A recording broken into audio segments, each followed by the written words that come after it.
My Shabbat message is coming to you earlier, and that's because there's something that I had to share with you that couldn't wait until Friday. I was born in Brooklyn, but I wasn't raised there.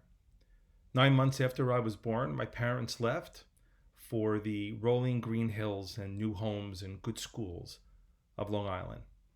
They were part of a generation that would later be termed as the white flight from the New York boroughs, Brooklyn and Queens and Staten Island and the Bronx. They were escaping the racial divisions that were tearing through the city in the 60s and 70s. My parents went to Long Island in search of quiet and the goodness they felt that they wanted to build their family on. The street that I grew up in was Jews and Italians, which is to say that it was white. Admittedly, varying degrees of white, but it was white. And the first meaningful interaction that I would have with a person of color would occur in 1987 in Israel. My second year as a student at Bar Ilan University, two brothers moved into the dormitory next to me. They were Ethiopian Jews. And it was there and then that firsthand I saw, for the first time in my life, the pain of discrimination. That these two wonderful people were facing pain and hardship only because of the color of their skin. And I felt both guilt and anger. I felt anger because that they and their families, who were beautiful people, were facing these difficulties. And I felt guilty because it was being done by people who looked just like me.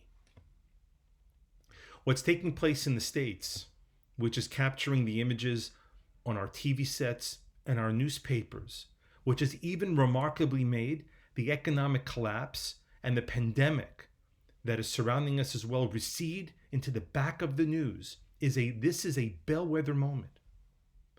And that finally, hopefully, that these societies will begin to have an honest and serious conversation that people should not be judged by the color of their skin, that people should not be judged by how much melatonin they have in their system, but people should be judged by the quality of the person that they are, and that equal access to a good job and to education and fair treatment under the law should never be determined by the color of your skin. It should be an equal right given to all people. At the very beginning of the Torah, we read that at the end of creation, on day 6, which is Friday, just before Shabbat, that God creates man and woman. And at the end of that story, God doesn't call them man or woman. God doesn't call them Adam or Eve.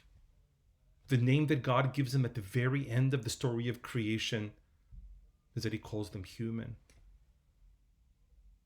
I hope and pray that this moment is a moment that brings us closer to recognizing the humanity that every person has inside of themselves, and that we should never judge something by how it looks.